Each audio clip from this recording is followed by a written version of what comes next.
Welcome to Kickback with Cookie. I thought there was supposed to be an intro, so we have technical difficulties sometimes, but we don't be mad about it. Okay, we just keep on going. Welcome to Kickback with Cookie. We have another great episode for you guys. I have a special guest today. All my guests are special, but this one is special too because I have known him for a super long time. Like he is literally family. So we grew up together. So he is definitely family. And what in the we're gonna play the little intro song, and then I'm gonna bring him up. Okay. Yeah, yeah. Oh, that's not the right. Hey, Okay, never mind. We're not gonna play the song because it's just all over the places. I think somebody messed up my little folder. We freestyle over here because that's what we do. So I'm gonna bring my guest up because we have a lot to cover. This man has come a long way in music. And when I say he's been doing music for a long time, I mean a long time. So I'm gonna bring up my guest and let him introduce himself and let tell everybody where he is from. Hi, What up? What up? how are you? I'm doing great. I finally get to kick back with Cookie. I've been wanting to kick back with Cookie for so long. Yeah, I'm doing good though. I'm glad you're here. I've been waiting on you though. You know I was gonna have you on here, bro. I'm trying to get Hmm. everybody on. You know what I do.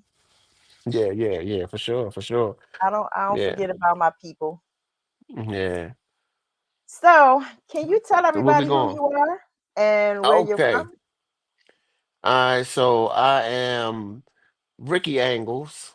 I am from the DMV area. Of course, I was born in DC. Parents moved to Maryland, trying to move it on up. So we moved to Maryland when I was like a teenager, or right before I was a teenager. And we moved to Hyattsville and Hyattsville, Riverdale area.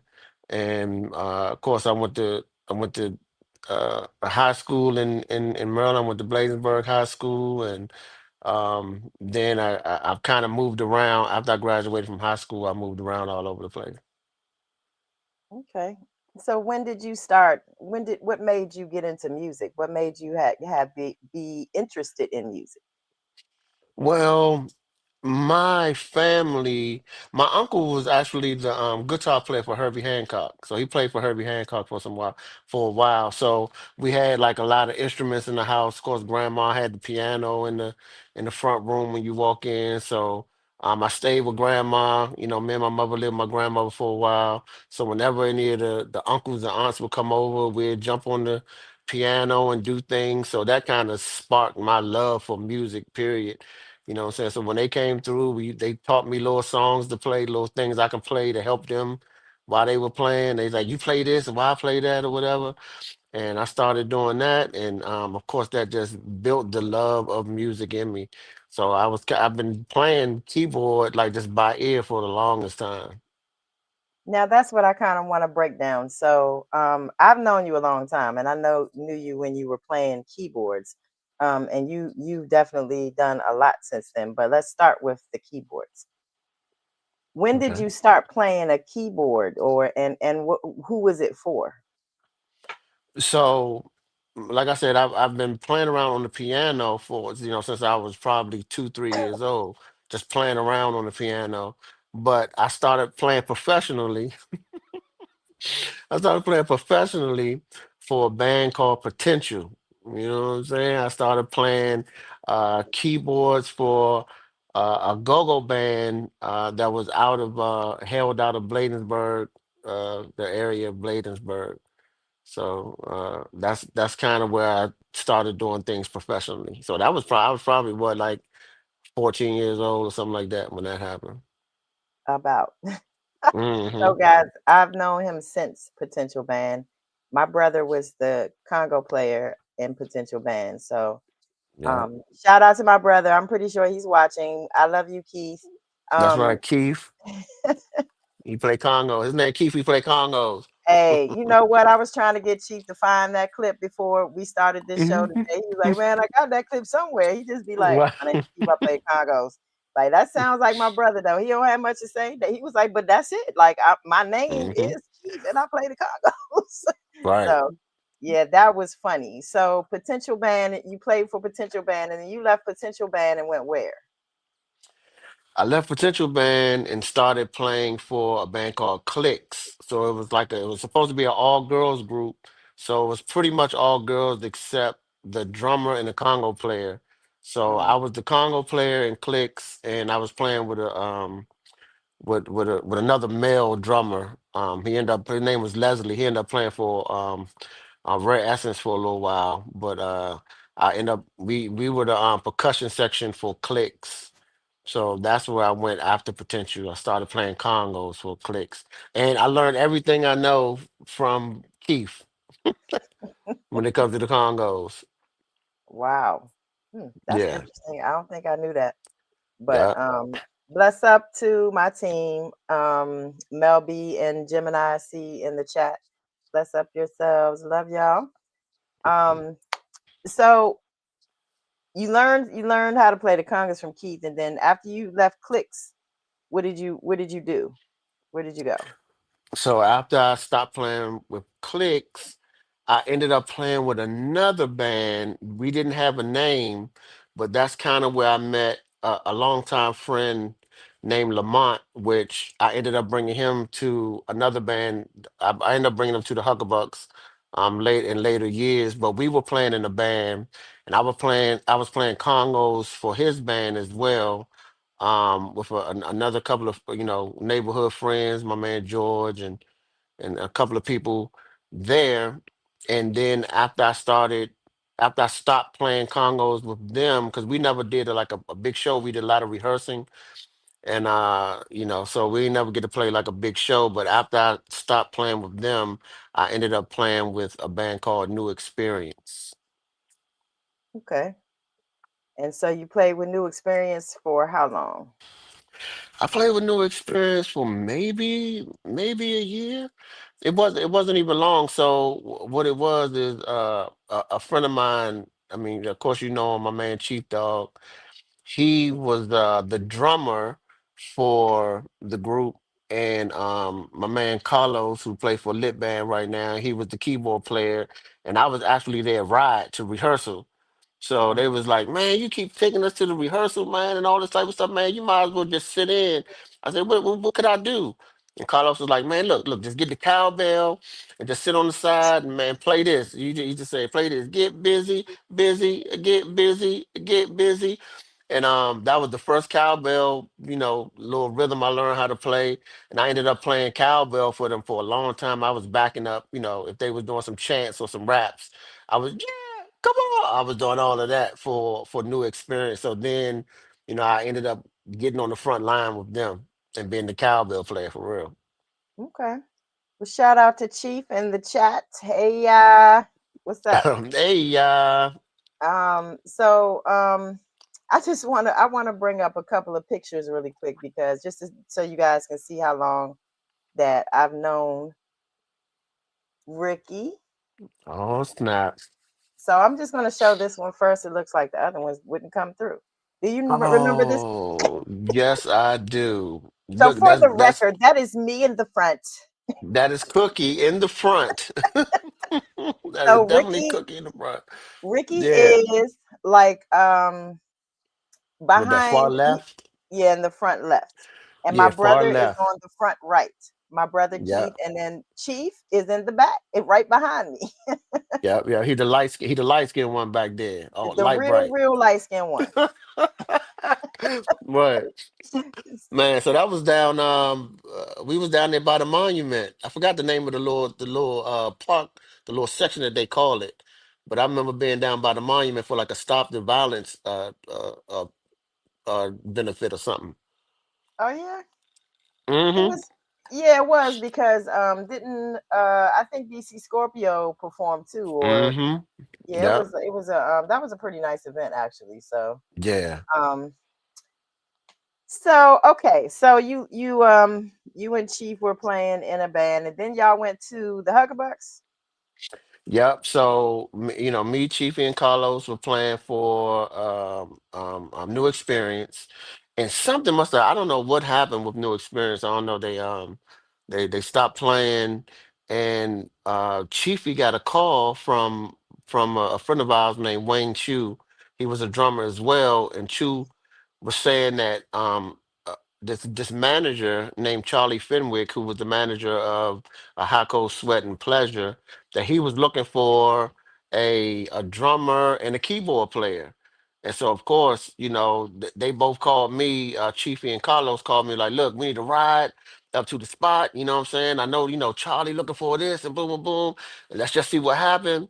So I rode them up there, took them up there, and they went in and did their thing. But they was asking, so what do you do? I was like, look, I play cowbell, I do some singing, so I do some rapping, I do a little bit of, whatever you need. So, what y'all need? And he was like, well, what I'm saying, we need some people on the front lines. Can you dance? I was like, yeah, I can dance. So, I'm doing my little snake and all that, doing my little moves. Yeah, I can dance.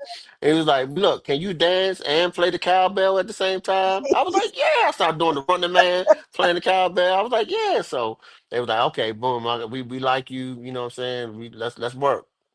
So that's what happened when we went up there to audition for the Huckabucks. So, and of course, Chiefy did his thing. He got the part, and Carlos did his thing, and he got the part as well.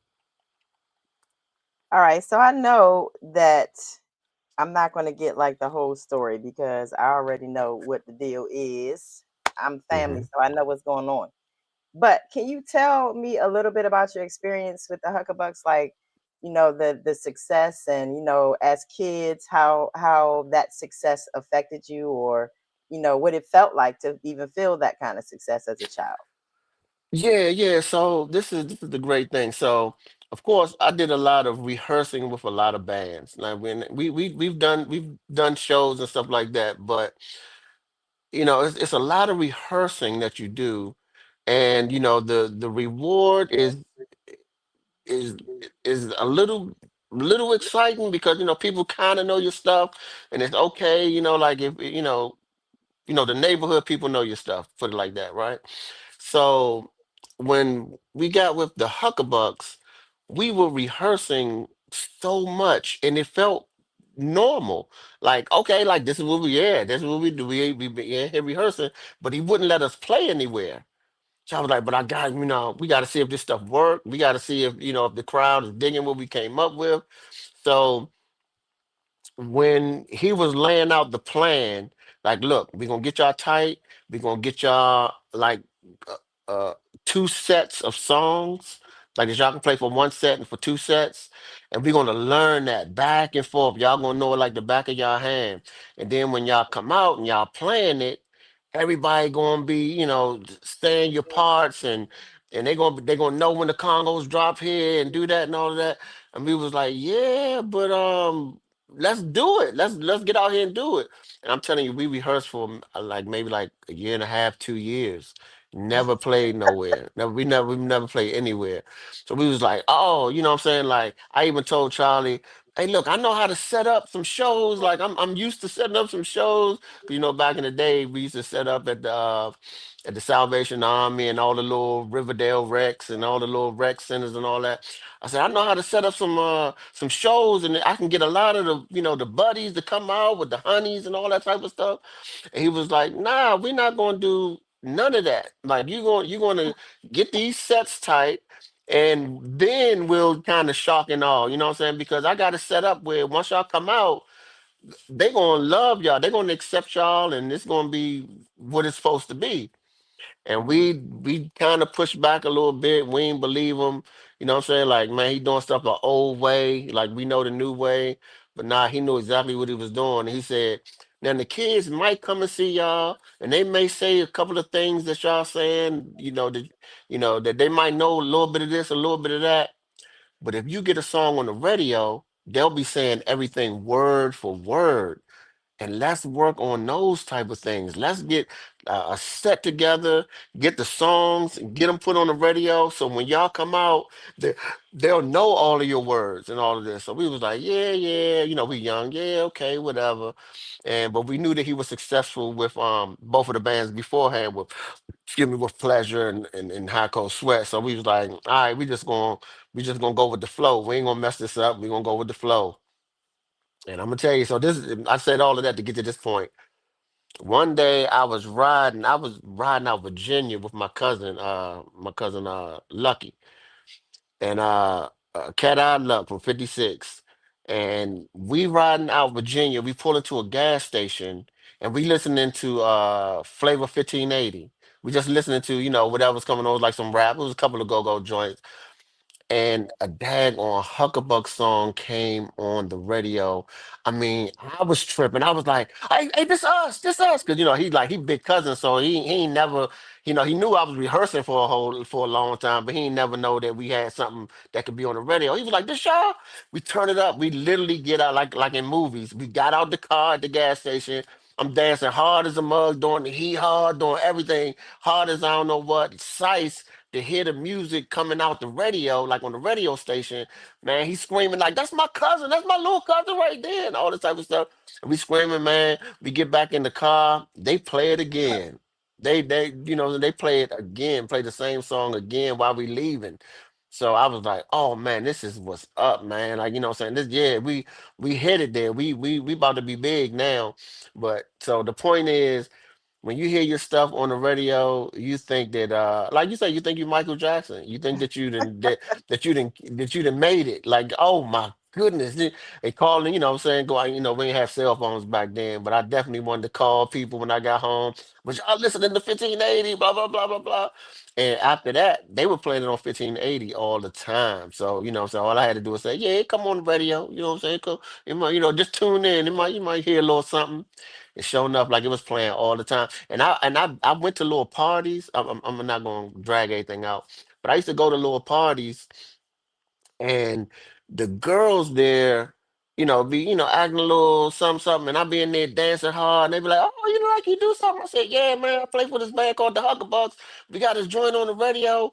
And they turn on the radio, turn on the joint, and I've been at a couple of parties where they was playing 1580 for the little whole go-go little set and all that type of stuff, and the song came on, and man, it is something else, man, to watch people's reaction, like, "Oh.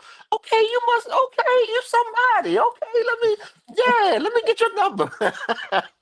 So yeah, I got a couple of numbers like that for sure. He said, I got a couple of numbers like that. A couple of numbers like that.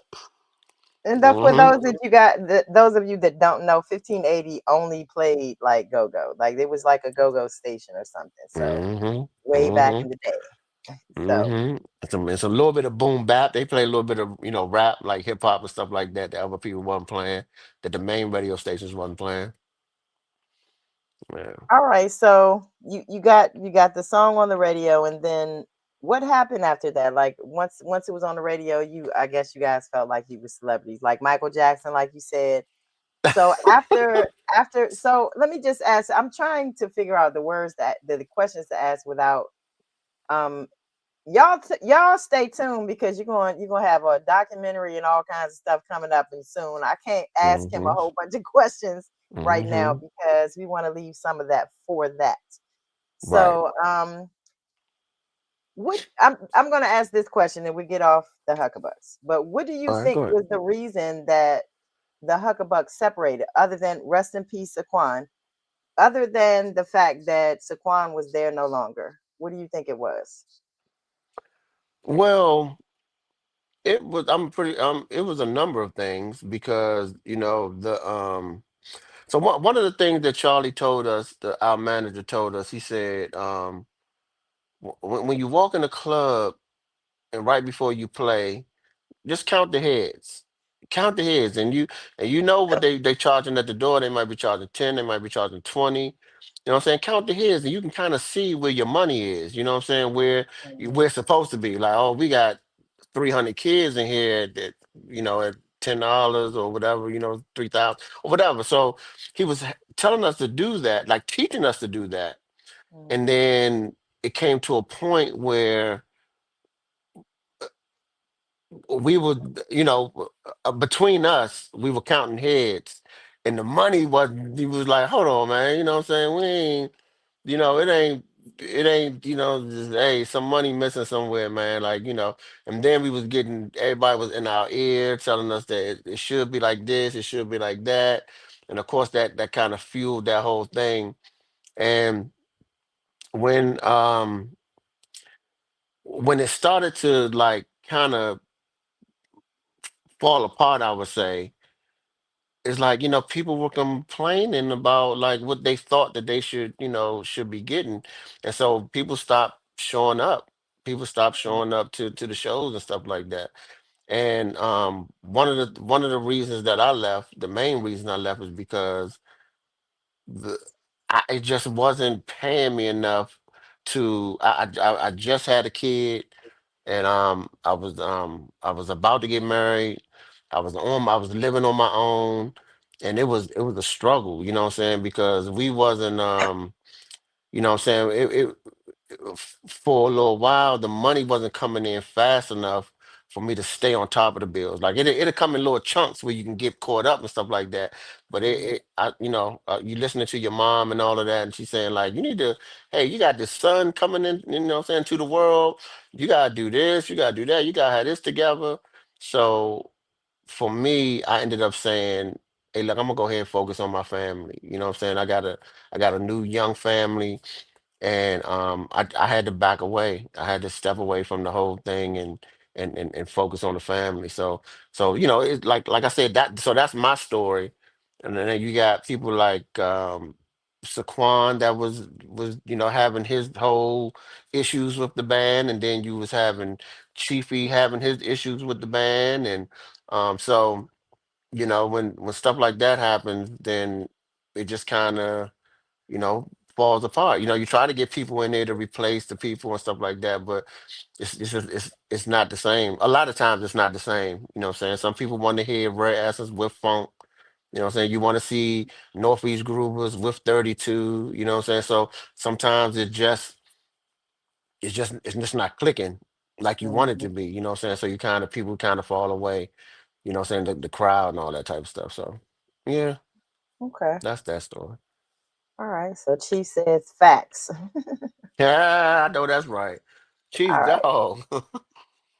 So, so the band fell apart, and I'm gonna ask this, and then I want to move on to the other things. That Ricky has like a whole, the whole. He's an artist. He has some other things we got to talk about. But so, Yeah. when you left the Huckabucks, how do you feel now about people like asking about a reunion, and there possibly is one coming, I think, or something like that. But how do you? Yeah, you know what? It's funny that you say that because there's a lot of bands that there's a lot of go-go bands that kind of came and went, and the fact that people are still interested in wanting to hear the Huckabucks and see the Huckabucks, it's a big deal to me. Like, when people send me stuff all the time, especially if they play it on the radio, people sending me, hey, they playing your stuff, or for like somebody do a dance to a video or without music in the background, or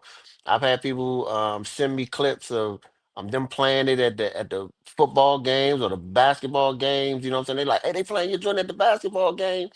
And so, just knowing that people still want it, and it's a lot of bands that came out that, they, it's amazing that the Huckabucks are standing out amongst a lot of the groups that came out around our time and before us and after us. You know what I'm Mhm. saying? So the fact that people still want it, and still asking for it and begging for it, oh, it feels real good. And yes, not too long ago, some months ago. So my man Chief Dog, Chiefy, the drummer for the Huckabucks, he has been spearheading just us, a brotherhood of us getting together and doing something. You know what I'm saying? Just not necessarily it had to be the Huckabucks coming back or anything like that, but he wanted all us to get together and do something because it's a lot of talent in the Huckabucks. It's a lot of people that are producers coming out of the Huckabucks and all of that. So So he's been, spearheading, getting the fellas together. And not too long ago, uh, the manager, Charlie, like a couple of months ago, he gave me a call. He was like, "Look, I know y'all trying to do the reunion. I know y'all trying to. I got some real big ideas. You know what I'm saying? So let me let me do my thing or whatever. Trust me on it again, and you know what I'm saying. Let's see what we can work out." So the whole time we've been waiting for, Charlie to say, "Hey, can we do some Huckabuck stuff, or we just going to do some stuff with the brothers and just do some stuff that, just play as brothers." You know what I'm saying? So, so we waiting to hear what Charlie, or see what Charlie got up his sleeve. He said he got something up his sleeve, so I'm waiting to hear back and hear what it is, because I did tell him I was very interested. Okay. So that sounds like it's a possibility, a good possibility. We're going to see something, a reunion Hmm. or something. But I Something. know my brother. So I'm just going to be quiet. But we're always cooking in the kitchen. That's why my name is Cookie. So I'm just playing. That's right. Anyway. That's right. So yeah, I That's right. support my brothers 100%, all of them, whether they're blood or not, and I think they know that. So, all Hmm. right, let's move on from the Huckabucks. You guys stay tuned for that. If they do decide to do it and it's actually um a set in stone thing, then we're gonna come back here and with the little brotherhood together, and we're gonna talk a little bit before the thing comes on, okay, or it happens. Yeah, So that'd let's be move dope. on, huh? That'd be dope. Like if you can get me, Carlos, Chiefy, a couple of the guys on and talk about that. That'd be real dope. But go I, ahead. I I happen was, I happen yeah. to know all of them. I know them a That's little bit. right. I can just call them and tell them to get their ass on my show. You know what I'm saying? That's what I do. They gonna do Hmm. it. Like I'm just playing. Hmm. I love my brothers and they love me, so I'm pretty sure I can get all of them on here. Just to talk a little bit before, like I said, that whatever happens, I don't know exactly what's going to happen, and I'm going to reiterate the fact that it's not set in stone. So we're going to wait until we hear something else from the group. Okay. So let's move on a little bit. So you got married, Got married. and Hmm. when you got married, you guys moved. How did you do that? Yeah. Yep. Yep. So I got married early. I got married at like 21, 22 years old. And just trying to make everything right. I had a baby on the way, so I ended up, marrying my baby mom type of thing. So I was like trying to make everything right, and I knew it was the thing I should do. It ended up being the best thing that I could have done. You know what I'm saying? Like, me and my wife have a bond. It's like, I mean, a lot of people look at their wife like a ball and chain, but me and my wife were like Bonnie and Clyde, man. We do everything together, man. We have the greatest friendship. And so, so yeah, I ended up getting married, and I ended up, me and Chiefy, we actually ended up um, starting a record label, like a hip hop record label together. He and I. So once we did that, we ended up trying to expand. So what was supposed to happen is, Chiefy and another partner that we had at the time, or a few partners that we had at the time, they were going to continue to run what we were doing in Washington, D.C., because we had a studio and everything over there off of Sheriff Road by the cross street from the Ebony Inn. Hmm. And they were going to stay back and do that. And I was going to come to Atlanta because Atlanta was buzzing. Atlanta was jumping like I don't know what. So I was supposed to come down to Atlanta and kind of get my feet in, like into the industry down here, and like have the record label was Talented Cycle, and we was trying to do like a Talented Cycle South. And at the time, you know, um, Def Jam had a Def Jam South, and there was a couple of people that was like coming to the South to kind of like branch out Hmm. and do like that. So we was trying to do the same thing, and so I ended up coming to Atlanta, and they about business in Atlanta. They were really about like, all right, let's figure out how to make it work.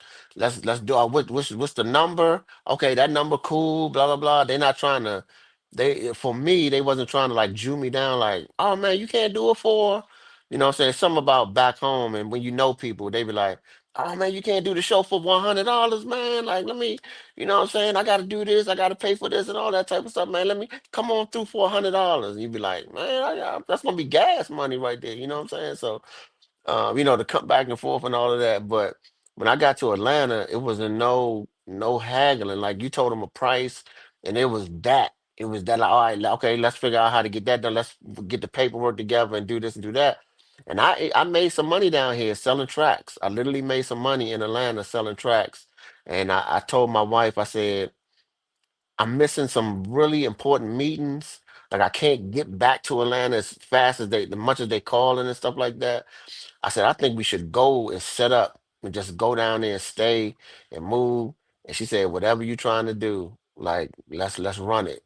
I said, all right, bet. So we moved to Atlanta. We moved to Atlanta and and a whole different scene popped up.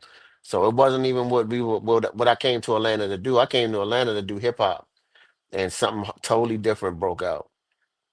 And what was that? um I came here and found out that another friend of mine, the late Ican Mason, who was a drummer for OP Tribe, um, Definitely rest in he peace. was living here. Yeah, yeah, yeah. He was living here, and I called him and told him that I said, "Hey, I'm in Atlanta now. Like I moved down here," and he was like, "Oh, okay." I said, kind of trying to figure out where I can sell music. You know anybody that's buying music, that's looking for rappers or whatever." And he was like, "Well, I got a band, man. So come to rehearsal, and you good, man. It's all good." I was like, "Oh, it's like a hip hop band or something." He was like, "Nigga, it's go go." I was like, "Go go." I was like, "Yeah, yeah, let me come to the." I'm talking about the same week. I went to rehearsal, and I was blown away. And when I got there, Jay Holiday was supposed to be doing a show with this band with EXO band, Mhm. and I thought I was gonna meet Jay Holiday. So I was like, oh, I was kind of excited. I was like, okay, I'm about to meet Jay Holiday, about to come through. But they end up switching it to another artist who was Sleepy Brown. Sleepy Brown is with the Outcast, right? And I know who Sleepy Brown is. I know he with the Dungeon Family, and organized noise and all of that type of stuff. So he came in to the rehearsal. I was like, hold on, that's Sleepy Brown. Like, hold on, like, what's going on? And the way he came in, it wasn't like, all right, what we doing? Like, who are y'all? He was like, all right, this how we gonna do it. And he was like, oh, into it. I was like, you into the go-go like that? You know what I'm saying? He was like, yeah, this how we gonna do this. And okay, I can y'all doing it like that. Okay, boom, okay, though, it's gonna go great when I hit this. I'm like, oh man, the love that he was giving the band. I was like, this is special. Like y'all got Sleepy Brown down here, like co-signing and all of that type of stuff. I said, look, hey, I told I can, whatever hey, I'm trying to be down for whatever this little ride is. I'm trying to be down. And that happened a numerous of times where a national artist came into rehearsal and it was all love. Like it was no pretense. Like, yeah, I'm here. I'm bigger than y'all, and yeah, I don't know what y'all gonna have to offer. Man, they was excited to do go go. They was super excited. So yeah, so I can got me into a whole go-go band down here, man, and they love what I bring to the table. They call me. Look, it's funny. They was without knowing my name. Like the owner and the guy who was running sound, they was like, "Hey, what's up with the professional?" They kept calling me the professional. Like, are y'all gonna get the professional for the next show? You know what I'm saying? Because how I was carrying myself on the stage and the things I was doing. They was like, "Yeah, that's what you're supposed to do right there." Yeah. So they was calling me the professional, and I came through and gave the flavor that I could give, man, and they was digging it, and I came in playing the cowbell for real, playing the cowbell and backing up and all that type of stuff. They had the singer and the lead rapper was a real rapper. He can rap, like I don't know what. So I just came in to kind of help out, man. So. But we end up going through so many members that a couple of people moved back home. So that's a story that we probably going to talk about a little bit too. So, what's the name of the band? The name of the band is EXO Band. That's the band that's out here in Atlanta. It's a go-go band out here called EXO Band. And If you yeah, I'm pretty sure if you Google go-go in Atlanta, something with XO Band is going to come up. So yeah, the band is called XO Band, and they have been operating in Atlanta since 1996. They've been Okay. operating out here in Atlanta. So and they're not the first band. They're not the first. There were other bands down here in Atlanta. They just broke up when it was time to go back home. They'd be a band while it's school time and all of that. Then in the summertime, everybody go home and and do their thing back home. But some of the guys from EXO band, they lived here and they stayed here. So they said, why don't we keep it going all year round? Not just when people in school or in the summertime. Let's keep things going all year round. And they've been keeping it going. It's been off and on, but they've been keeping things going for a long time. Okay. So you went when you went there. The first band was EXO band because I know I moved there a little bit after Chief moved there too, Right. and Uh, you guys were playing with another band. hmm So right. So yeah, the band that I came down and was shocked to hear that it was a go-go band down here. That was EXO band when I moved Mhm. down in 2006. But then EXO band, like I said, they every once in a while there'd be a break, and then everything that the owner get it back together again, and it'd be a break, and they get it back together. So during one of the breaks, um, um, Chiefy. I was begging Chiefy to move down. I was like, Chiefy, you got to move down here, man, because if we can put something together and show it and showcase it, it's gonna be like something they've never seen. I went to a partner, this is a side point. I went to this party one time to this club, and I was invited by this dude in a group called Thundercats. And it was a band that Dallas Austin had Mhm. put together this group called the Thundercats. One of the singers from the group asked me to come and check them out. I'm in this club, a nice size club too, um, and it's pretty packed. And the music that they were playing, people were going crazy. I was like, this is not even moving me like that. I can't believe they are jumping around and going crazy for this. If they heard Go Go, oh my goodness, the energy that Go Go has. I said, oh, it'll be over. And this is before I bumped into I Can't. This is before. So I've been begging Chiefy to move down to Atlanta, that whole time after that. And so when EXO had broke up, me and Chiefy got together with Kyrie from I heard that Kyrie from Northeast Groovers was down here. Chiefy called him up, and we all got on the phone with a couple of other people. Let me see, Kyrie, and I think that's the only people that we know. And then and I can. We got on the phone with I can and a few others or whatever, and we said, "Hey, let's go ahead and keep the go-go going. Let's keep the go-go going." So um well, my pitch to them was, well, I don't mind doing go-go, but I want to be an artist again. I want to rap. So I would love to have a band to back me while I'm rapping. You know what I'm saying? And of course with the energy of go-go, I would love that. So they were like, all right, come on, let's yeah, do that. Do that then. So when we built the band, I was supposed to be a rapper in the band, and then we didn't have a lead rapper, so I ended up being the lead rapper, and I was doing the raps, and then I was like, well, let me share some of it and not be, not like Casey from Black Alley, where she doing everything. So let's get a singer, let's get another guy to rap and all that type of stuff. So we had couple of singers and a rapper. A dude named Hazik Ali, who was a dynamite rapper. He got some national stuff. He's a national artist as well. And we had him in the group, and that's where how that group started. So it was another go-go band out here in Atlanta, yeah, and I was a part of it at its conception, yeah. Okay, and that band actually did a lot of good things too. I know when I moved down, the first show that I saw them play at was they had Bone Crusher. featuring Hmm. with them. So Ricky been Yeah. down there doing the thing, you know what I'm saying? And Chief has always done his thing. He moved down for a while. I actually moved down for a while. I Hmm. just moved because I wanted a different scene, but Yeah. and I felt comfortable because my brothers were there. So Yeah.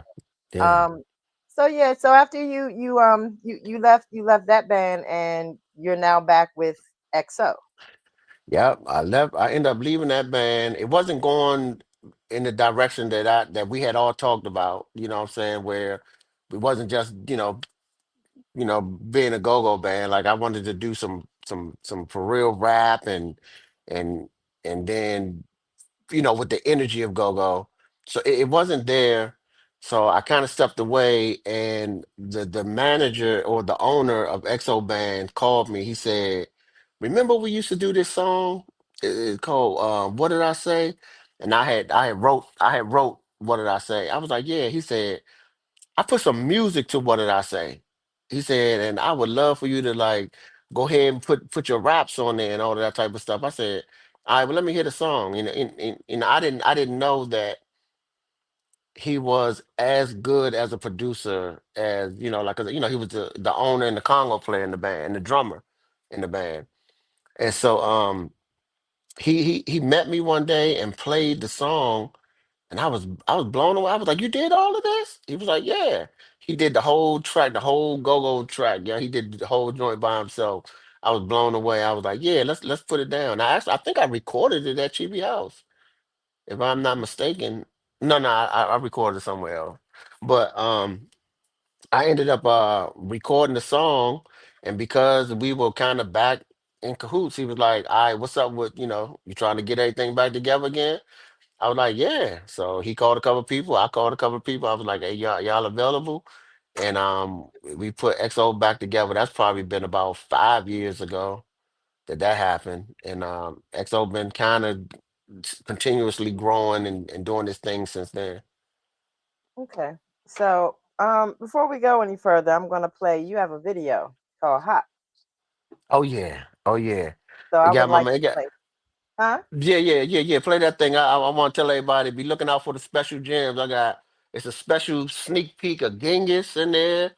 I got Winksy in there. I got Love DC Go Go in there. Miss Capri in there.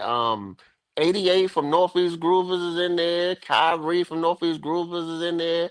So it's like a couple of little. If you pay attention, man, you're gonna catch a couple of little cameos in there, man. But yeah, yeah, hot. Okay, so let it go. Hold on, I'm gonna share my screen. I'll back this up and then I'm gonna share my screen. All right, y'all. Let me move that first. Okay. This is Hot. Well, I hopped in my gear and slide out, hopped in my whip and ride out, hopped to this noon and try it out. Let me find out, share out, check me out. Well, I never bite the hand that feed me. Believe me, you need me when you see us throw the deuce and be easy. She a girl that was born in DC, raised in PG. Now everything's looking peachy. And man, we partied on Peachtree all the way to DMV. She be doing the most and they envy. A long way from home, but getting the Geechee. Convo so deep like Nietzsche. And she be staying alive like the Bee Gees. And she far from sleazy. Don't think that she easy. She tough like Lil Riri. Cute like Carucci. Her style is Louis LV. Mixed with some Gucci for real. That girl can get it. Get it. Now watch her get it. That girl can get it. Get it. Now watch her get it. Well, I hopped in my gear and slide out, hopped in my whip and ride out, hopped to this noon and try it out. Let me find out, share out. Look, now I done seen her drop with it, dip and rock with it. She so yeah, she got these other girls marking it. Dancing heels, other girls can't walk in it. 6 inches, please, these for the fortunate. And when the band comes on, she's more than flaunting it.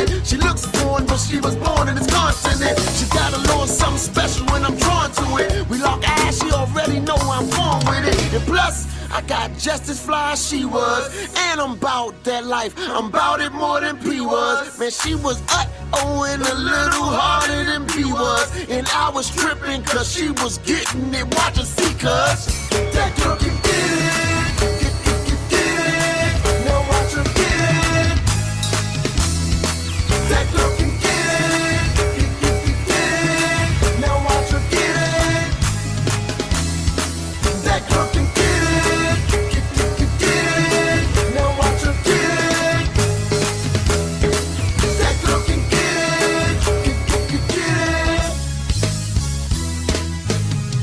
That girl can get it. Now watch her get it. That girl can get it. Now watch her get it. That girl can get it. Now watch her get it. That girl can get it. Will I hop in my whip and ride out?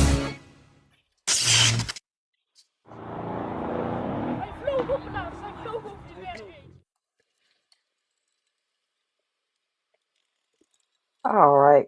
Let me take this down, y'all. Bring the cats back up here where we supposed to be at. That was Hmm. nice. And I didn't realize that it was all those people. And I paid attention this time because you said pay attention. I Yeah, yeah. did Look, and not I know that. look, and I don't want to leave nobody out. So, like you said, stuff was popping back in when I was saying it. But like we had Stomp Dog on the drums. He's the drummer on the actual track. We had Okay. Stomp Dog on there. Of course, we had Chief Dog. Chiefy played some of the synthesizers and all of that on the track. So he was in the video. The Congo player from EXO Band was in there. We had Saki Maki, a Congo player. I He had a saw him. cameo in there. And DJ Frank White. DJ Frank White was in there as well, man. It was a few. I was looking at it just now. I was like, man, yeah, I forgot all these people was in there. So everybody showed love on that video. Absolutely. That's tough. I need to make sure that. So, you guys make sure you go look for that. All you have to do is type in Ricky Angles with no space. You're going to find his page and you'll see Hop on his page. And make sure Hmm. you go subscribe to his page, please. Ricky Angles.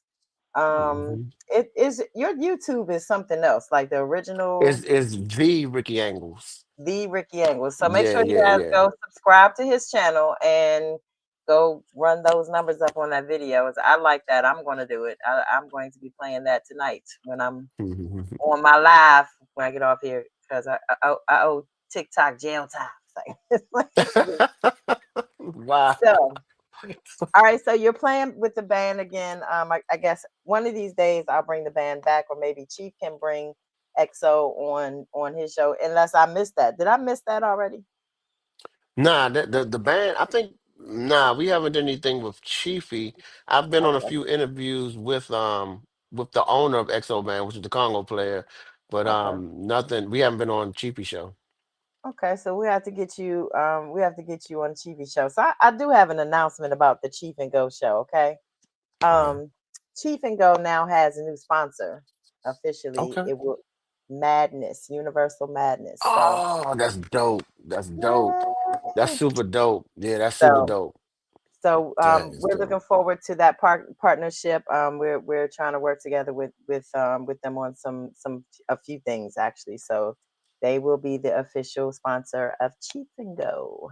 Man, that's so dope, man. I hope So yeah, shout out to my man Rick, man, over there at Madness, man. So that's real dope. yes, definitely. I think he's watching too. So shout out, Brian. He's quickly become my brother. Okay, shout out, bro. We all love you. No, You really know, though. and I've look, I'm been sorry. Look, and since I've been in Atlanta, I've been wearing Madness. I wear Madness hats to almost to 90% of my show. Anytime I pop out, I got a Madness hat on. Right now, I got on that Society 66. I apologize, Rick, and I also rocking my man Tarkan like he do the skateboarding. He do the skateboarding. He got a skateboarding brand, and he mm, got clothing and stuff like that. Tarkan. So Tarkan is the Mac with the black act. Do you remember the Mac with the black act? no. Okay, he used to come to potential practices. Oh, he He used to did be out. He used to be in the my ride. house. So, Yes. Yeah. Yeah. Yeah. I Yeah. Yeah. should have. Yeah. Well, you know what? I can't say that I don't remember him. I am old and my memory is shot. So sometimes I be saying no, I don't know them, but really Yeah, I do know them, and I just yeah. haven't. You know what I'm saying? I just don't remember their face. Yeah, So you'll know him if you've seen him. Yeah, yeah. The Mac with the black act. He got. I mean, well, he's Tarkan now, so you know what I'm saying. He got a nice clothing line. I love a lot of his stuff. He makes these skateboards. The board, how it looks, the design and all that type of man. He be killing it with the designs. Look good. wow, okay, Yeah, yeah. we'll have to check them out. So well, how do you think your childhood has shaped you to be the artist that you are? And don't mind me, y'all I have to go get the plug to my computer. But how do you think that your childhood has shaped you to be the artist that you are today? All right. Well, um, like I said, because I had such a musical family, um, you know, them just being around and like I said, that not just my uncle played guitar, but my aunts play piano. I think all of my aunts play piano. You know what I'm saying? So, just having them do that, and then my mother, she really because I was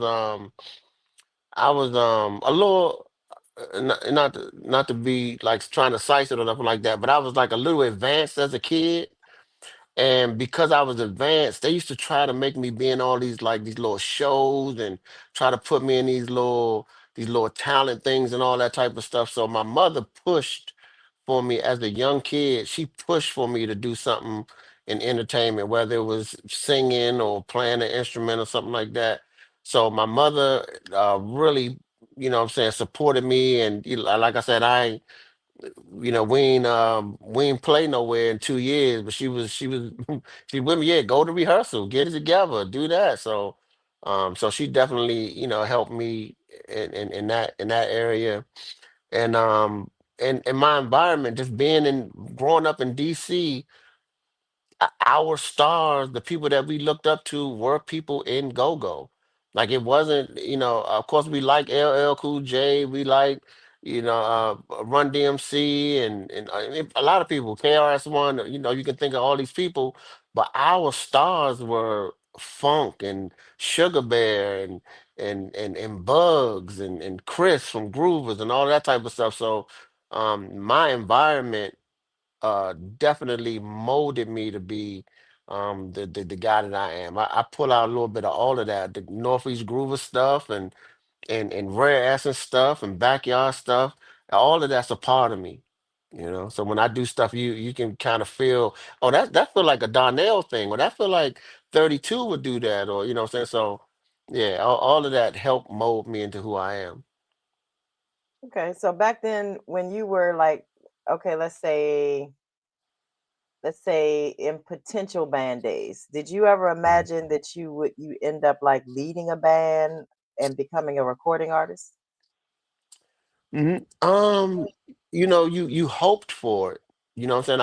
I hoped that that's what would happen, but you know, I never saw it going where it ended up going. But I was hoping that it would. Like I was hoping that, yeah, we could really do something and yeah, because I even with potential, like you said, I felt like we could do something. We were talking some big game, like about doing stuff and being, on the top stages and stuff like that. So, yeah, I definitely felt like it could do something, but I didn't, you can never imagine that it'd be what it was or how Right. it was going to come to be. I didn't do that. Okay. So throughout when you started in music to now, what do you think is the biggest lesson the music industry has taught you that you weren't expecting? Oh, that's a really deep question and good one.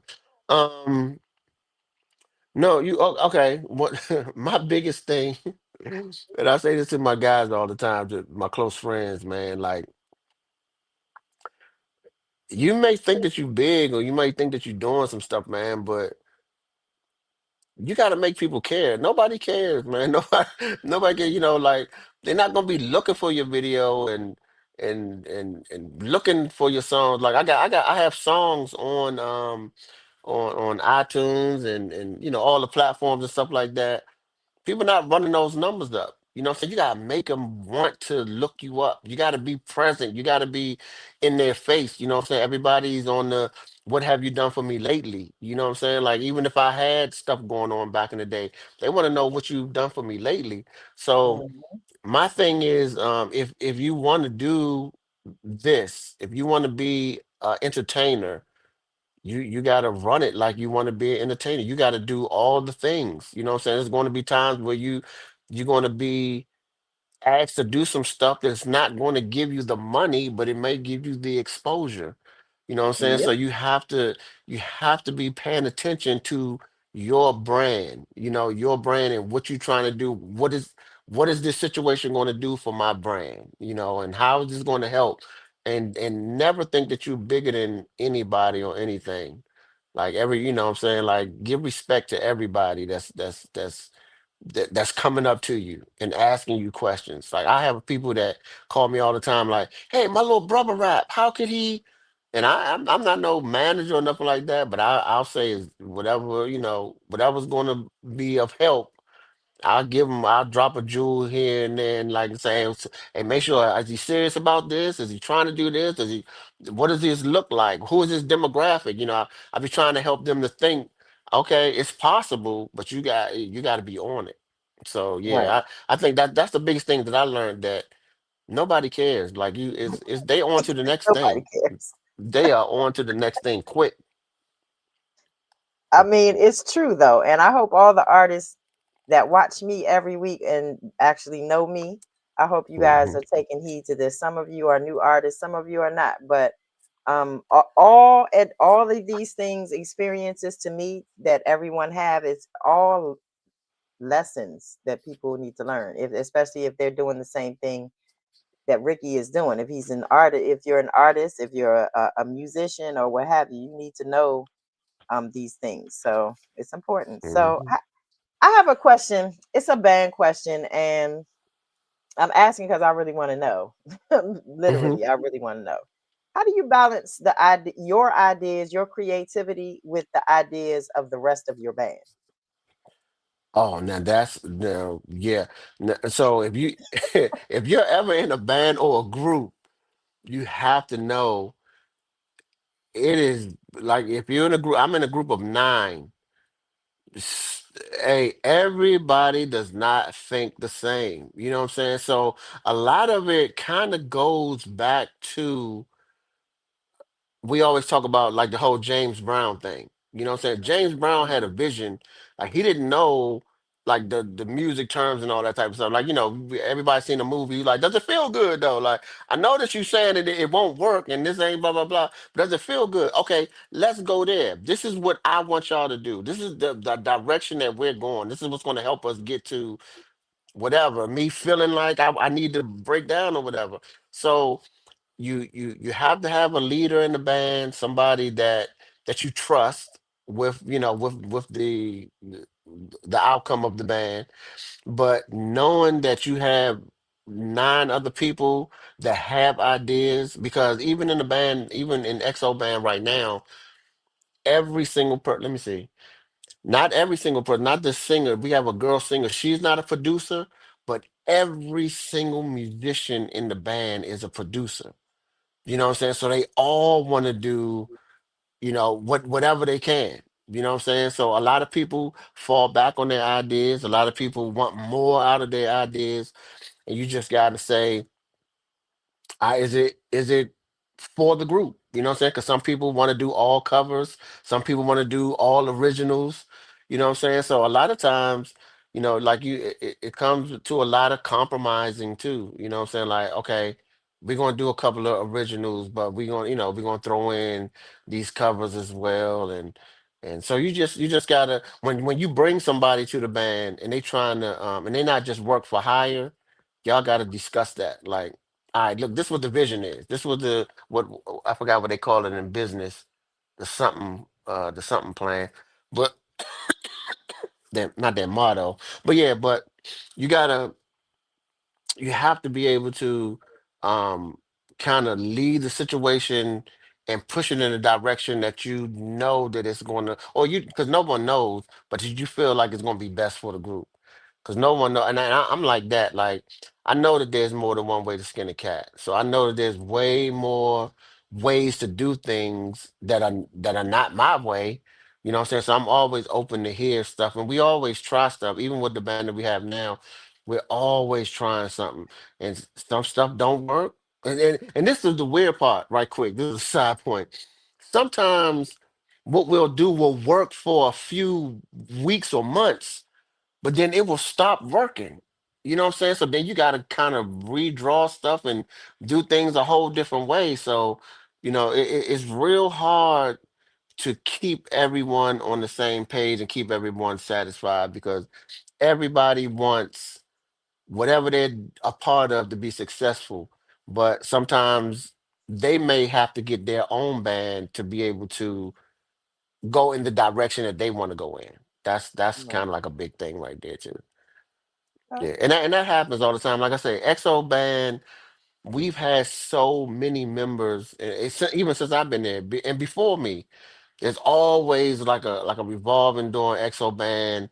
There's always something like a special guest in there that works for a while, and then they can't be there no more. We've had so many different drummers, keyboard play, everything, keyboard players, guitar players, and they be superb. They do their thing, but they have their own groups. So when Hmm. they're doing their own thing with their own group. So when they come to EXO band, you know what I'm saying, they try to, all right, what you need me to do? Okay, I'm gonna do that for you. But sometimes people want their idea of their band to be a part of what you're doing. And a lot of times it don't work because they're not in the go-go world or the go-go genre. These people are from Carolina or from New York. We've had people from different parts of the country that's not from DC. You know what I'm saying? So the way that they think something should work, it may work where they came from or how they do it, but it's not going to work in go-go. You know what I'm saying? Certain songs that they be wanting to play, be like, "Nah, I don't think we can, you know what I'm saying? I don't think that's going to work if we do it, try to flip it the go-go way. But, sometimes it do, sometimes it don't. So that's what I would say. Okay. So I have two more questions for you, and then I'm not All gonna right. hold you up any longer. All right. It's been This has great. been a great interview, by the way. Hmm. So what is the most rewarding? What do you think your most rewarding experience about your career has been? Like, there was a time that like, God damn it, I made it. You know what I mean? Or when was that moment? Um, of course, I've had a few. Earlier in my career. Okay, so earlier when Hucklebuck first came out, we played on this show with Pleasure Band, and we were all sitting. Pleasure Band and Hucklebucks arrived to the show in a van. It was the van for the company would take us to the show. We pull up at the show. All of these kids come running over to the van and they asking for autographs, right? Mhm. So they want the autographs of all pleasure band. They not saying nothing to us. They want all of these Oh, can I get your autograph? Can I get your autograph? They're not asking none of us for autographs, right? And so when everybody left, kind of, what I'm saying, I was sitting back there, I ain't give not one autograph. What I'm saying, I was just sitting there, and everybody was on the bus or on the van, excuse me, at passenger van, and I was like. Hey, how come they asked y'all for, like, we in the same vehicle? How come they asked y'all? And I don't know if it was Charlie or Roy or somebody, some adult told me that they are recording artists. They are recording artists. When you become a recording artist and people know your stuff on the radio and stuff like that, then they're interested. They're not just interested because you're on the bus. You know what I'm saying? When you become a recording artist, that's what makes you interesting to these people. And sure enough, one day after the album was out, I ain't gonna say no names. Chiefy know this story real good, but we played at this spot, and we played with another band, a band that was bigger than us. And this little boy, little white kid, came into like our dressing room, or not, it wasn't a dressing room. It was like a VIP section. He was like, "Oh, I want your autograph. I want your autograph." And he went to this person that everybody know and love in go go, and he was like, I like who you want me to sign it out to? He said, you know, you can fill it out to such and such and such. And such." He said, so you play for the Hugger Bucks? He was like, nah, you want dude back there. He pointed to me or whatever. And so the little boy left him and came back there to me. It was like, okay, you put this, you know, can you say to Jody or whatever, blah, blah, blah, blah, blah. And that feeling of dang, yeah, I remember when that happened to me, you know what I'm saying? And I wasn't even a big dog, you know what I'm saying? So Mhm. that feeling was like, okay, yeah, I'm a recording artist. Like this is cool. They want our autograph. So that was like one of my stories. But I got a lot of stories like that. All right, so I guess we'll get you to tell another one because my last question is, what is the funniest memory that you had at a show? Oh my gosh. It's too many. It All is right, give me too many. one. But Give me one. but I'm gonna give you this one. Okay, so I'm at the Black Hole Celebrity Hall with the Black Hole performing. Right, we there on a Friday night, and the way the Black Hole is set up is it has this stage, and then you have a stage, but then on stage you have another stage. So it's like a double stage, and I think I would assume that second part of the stage would be for the drums and the congos and stuff like that to sit above where the keyboard players were set up, and then the front line was set up. And one night I was on the mic, and I felt my feet felt like I was at the edge of the stage, but I saw that it was way more stage in front of me. I forgot that it was like a double partition. My mind didn't say it's a double partition. So yeah, you see more, but it's not really more. And I'm literally screaming, it's time. And I run walk a little bit. I'm like, it's time. And like it just fell like and was like on my back. I was like, oh my gosh, now who saw that? Like I'm laying out flat on the stage, like on the second part of the stage, man. And of course, what made it worse, I think the band stopped and everything. You know what I'm saying? Because I dipped. But He said the but band stopped and everything. yeah, they stopped everything. You know what I'm saying? Because I stopped saying it's time. Like I feel like and hurt myself and everything. Like oh my gosh, I got to get up, man. So that's that part. But I want to say this one time. One of the biggest things that stood out to me in playing in go go. One day we was performing in Virginia. We was performing in Virginia, like deep Virginia, like past Kings Dominion, Virginia, and for some reason these big, them cornbread fed, dudes was out there like in the crowd and all that type of stuff. They were allowing us to run and jump off the stage and land on the crowd, man. It was like so I understand why the white guys and stuff like that go jump the stage diving and all that type of stuff. It is exhilarating, and I got to do that like at a go go. It's the weirdest thing ever. Like who does this at a go go? We was running and jumping out. It was me and maybe one other person on the front line jumping out in the crowd. I did it a couple times too. He said Yeah, I did it a couple times. yeah, yeah. Listen, I'm gonna tell y'all, growing up around these guys was never a dull moment. When I tell y'all, we had some fun times, like, and they're still fun. They're all still funny, and they're still fun to be around. So I'm Mhm. lucky. Sorry, y'all. So anyway, Ricky, I appreciate you, bro, for coming through my show and sharing these stories. I know this is one of the best interviews that I've had in a while, and I think um Oh, I need to have you back because you have so mm, many other stories. So yeah. I'm gonna have to bring you back here so you can share some of those stories, and maybe you can bring some of the band members with you. So if you Oh, guys are in absolutely. Atlanta or around Atlanta or you're close to Atlanta, make sure you go check out XO Band and make sure you guys follow this artist and make sure you support because he's a great artist and he has a great band. So I'm going to turn it Hmm. over to you and let tell people where they can follow you on social media. Yeah. So you can find me. I'm Ricky Angles at everything's everything's put together. RICKYANGLES at everything. But on YouTube, like we were saying, I'm the Ricky Angles.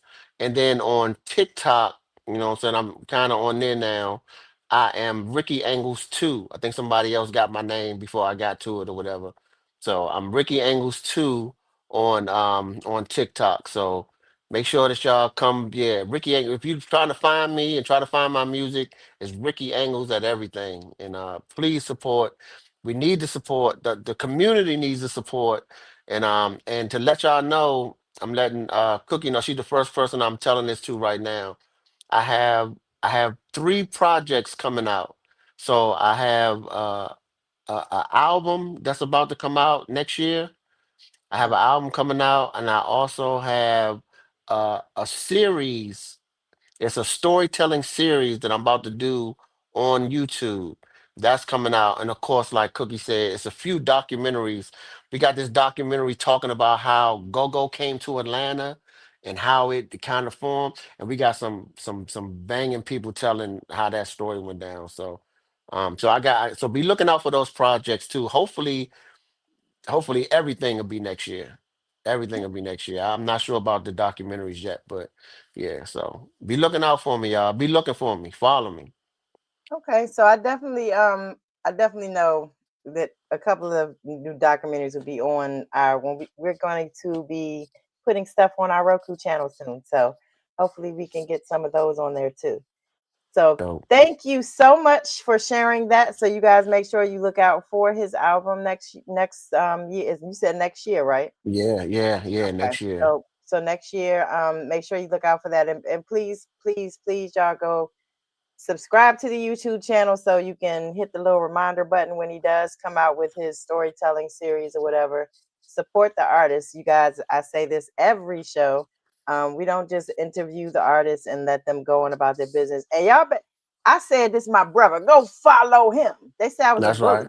They said I was a bully, bro. They said, am I a bully?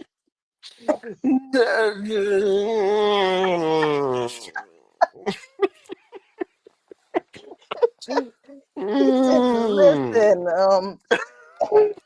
all right. Well, I'm gonna let you go. I appreciate you coming on here, and we're gonna have you Anytime. back soon. As soon as your project is getting ready to drop, you Hmm. call your sister and let me know so I can get you back on here. Okay. Bet. That's what's up. I will. Thank you so much, bro. We enjoyed having you, and I swear I'm gonna go back and watch this. As you had some pretty funny stories, like the falling off the stage one. You picked the right story. I mean, I'm glad you weren't hurt, but that was funny Right. though. So thank you, bro. You have a good night. Tell every the family I said hello, especially mom. Tell her I said hello. I Um, definitely will. and we will see you soon. All right. All right. So that was Ricky Angles. Please, guys, I'm serious now. I'm not trying to bully nobody, but go subscribe to his YouTube page. Or I'm gonna be looking for you. Seriously, I'm gonna be looking for you.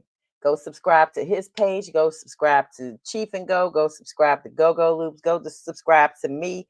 Go subscribe to everybody that's part of my team that has a YouTube page because we about to blow. Just letting you know.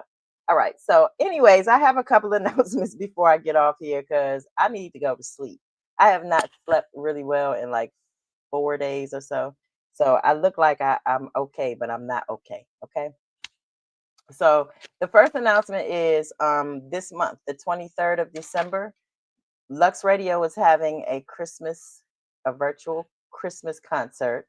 It's going to be much like the fundraiser concert that we had on last Friday, but with not as long and with some great artists and like I said, maybe some other entertainment. So You will not see a whole lot of different hosts and things like that. I'm not going to be hosting this event.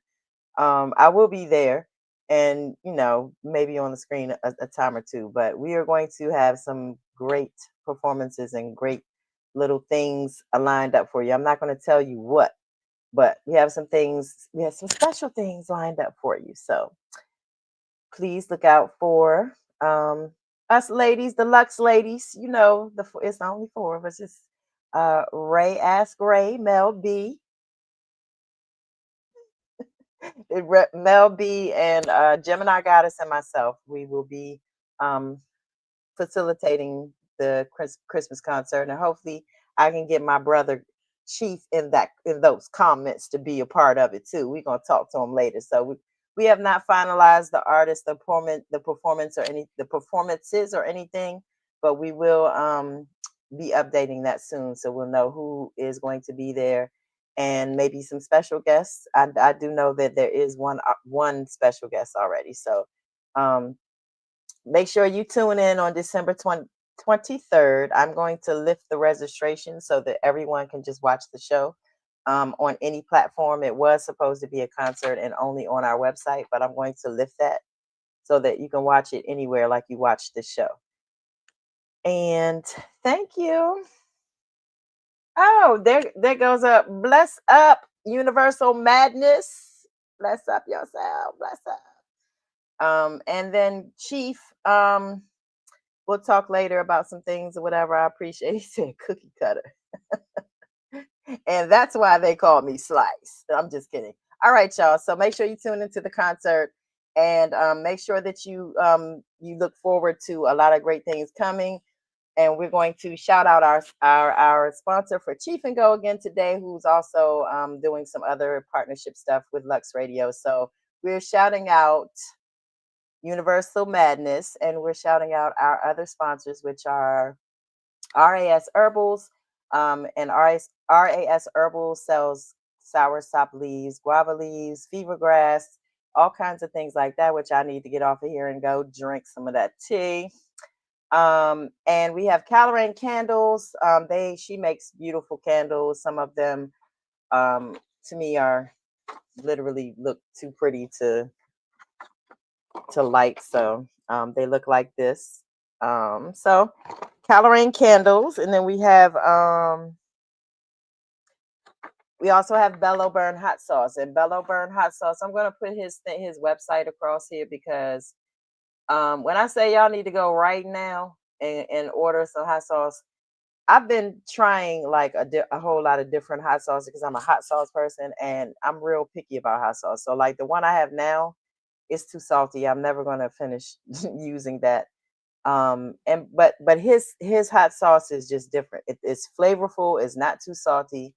Um, and it's the right heat level. He has three different ones. He has a jalapeno lemon pepper, or maybe I said that backwards. Lemon pepper jalapeno. I don't know, but he has that, and that's the lowest heat one. And then he has an original, and then he has a kill switch, and that is the one that I order all the time. So his website is down below here, going across the screen. Go get you some hot sauce if you do like hot sauce. And also on December 23rd, we will be doing a giveaway and connection with Universal Madness. So I'll see you guys later. And thank you for watching. So next week I have KC from Junkyard Band. I'm just whittling through all the people in the DMV. So we'll look out for him. So KC, the singer from Junkyard Band, will be joining us next week. And I've also known him for a very long time. So this should be another interesting interview. Thank you all for tuning in. Make sure that you tune into Mel B's Morning Kickstart every morning, Monday through Friday at 8 a.m. Eastern Standard Time. Make sure that you tune here to Kick Back with Cookie every Tuesday at 7 p.m. Eastern Standard Time. Also tune in tomorrow at 8 p.m. Eastern Standard Time for Women Unscripted. I am also a host on that show. So make sure you tune in. We kind of just dissect a topic. And I don't know what the topic is right now for tomorrow, but we dissect the topics, and then a panel of women just kind of break break down, give their thoughts on the topic. It's a very interesting show, and it's very unfiltered and unscripted. Trust me. So then we have Chief and Go on Thursdays at 8 p.m. Eastern Standard Time. He has a very special guest this Thursday, so make sure you tune in. And he has a lot of great things to talk about, from what I understand. And I'm going to be tuned in myself because I want to hear I want to hear this. Um, and on Fridays we have Live and Learn with Gemini Goddess, and her first guest will be Mel B. So this is going to be a great. It is a great show. It is also a great guest she has for her return on Friday. So also on Friday nights we have Peace Podcast at 9:30 p.m. Eastern Standard Time. And on Saturdays at 8 p.m. Eastern Standard Time, we have Snatched and Savage with Lady O. So make sure you guys tune in. You can tune in whatever way you tuned into this show, you can tune into those shows. I appreciate you all. I look forward to seeing you guys at the concert, and I'm going to let this go as my outro because I don't have an outro, bro. Here we go, though. Yeah.